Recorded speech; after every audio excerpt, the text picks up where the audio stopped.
Let's break the name central serous chorioretinopathy down. Central comes from the fact that this is a disease of the macula. If you remember, the macula is that spot in the middle of the retina that contains a lot of cone cells, and therefore it's called central. It's a central disease. Serous comes from the pathophysiology. In CSC, you get buildup of serous fluid, an exudate, between two layers of the retina. The photoreceptors, I've drawn them here, and the RPE. All this blue stuff in the middle is the fluid, hence the serous part. Chorioretinopathy, on the other hand, comes from the fact that this is a disease that, despite affecting the retina, hence the retinal part, can also affect the choroid.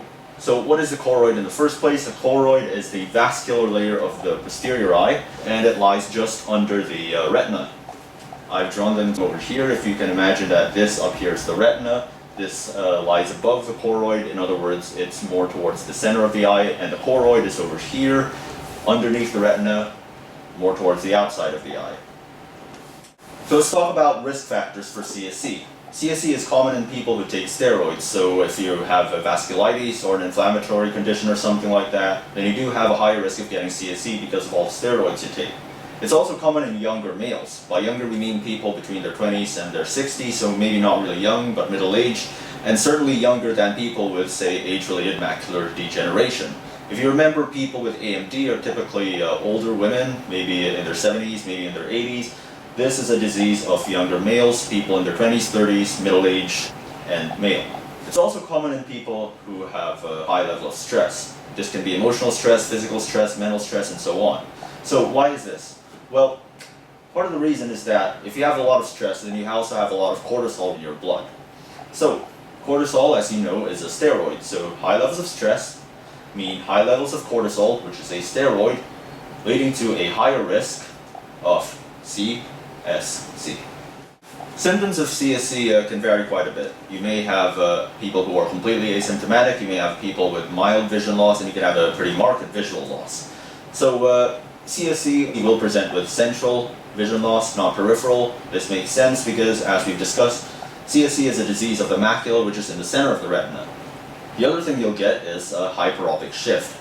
So what is this? Basically it means that you will become farsighted. You will be able to see things clearly at distances, but when they're up close, right in your face, you'll have a couple of problems with that. So why is this?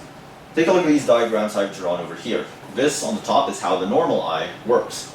You get an object, light rays bounce off that object and travel towards your lens, here. Look at the dotted black lines. They then get refracted in the lens and then end up converging at one point in the retina.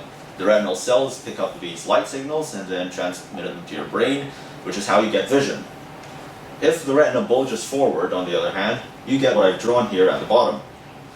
This is where the retina is supposed to be, but this, because of all this fluid, all this blue fluid building up in the middle of the retina, it bulges forward, over here, like this. And because of that, if you have an object that's very close to you, light rays that bounce off this object will get refracted, but instead of converging towards one point at the back, at the retina, they'll get scattered over quite a large bit of retina, over here. See this red mark over here? This is where all these light rays end up.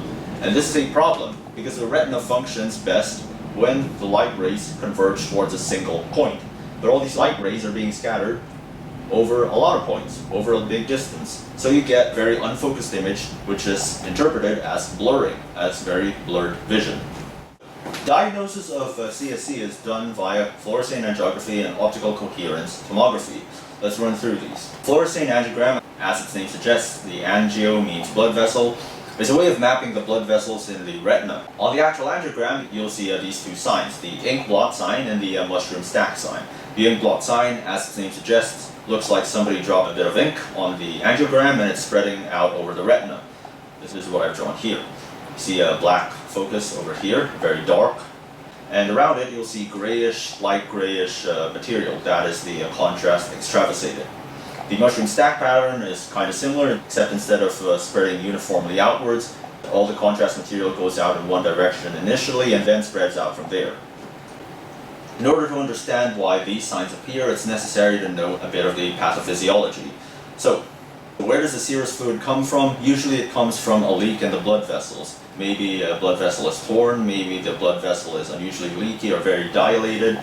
So if serous fluid can escape from the blood vessel, then logically contrast material should be able to do so too.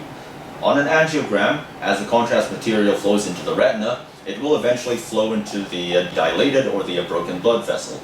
Once it does, instead of flowing in a nice neat line, it will pile up somewhere and then it will escape, it will extravasate. Hence you get all this extravasation, all this contrast material leaking out of a blood vessel and forming these two patterns.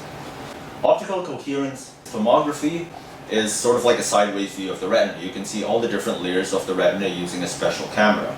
So what you'll see is, you will see something like this. You'll see a layer of cells, another layer of cells down here, and a very noticeable gap. I've drawn the gap in black and the two layers of cells up here. This gap is where the fluid extravasates, and if you see this, you can be fairly certain that you have CSC on your hands.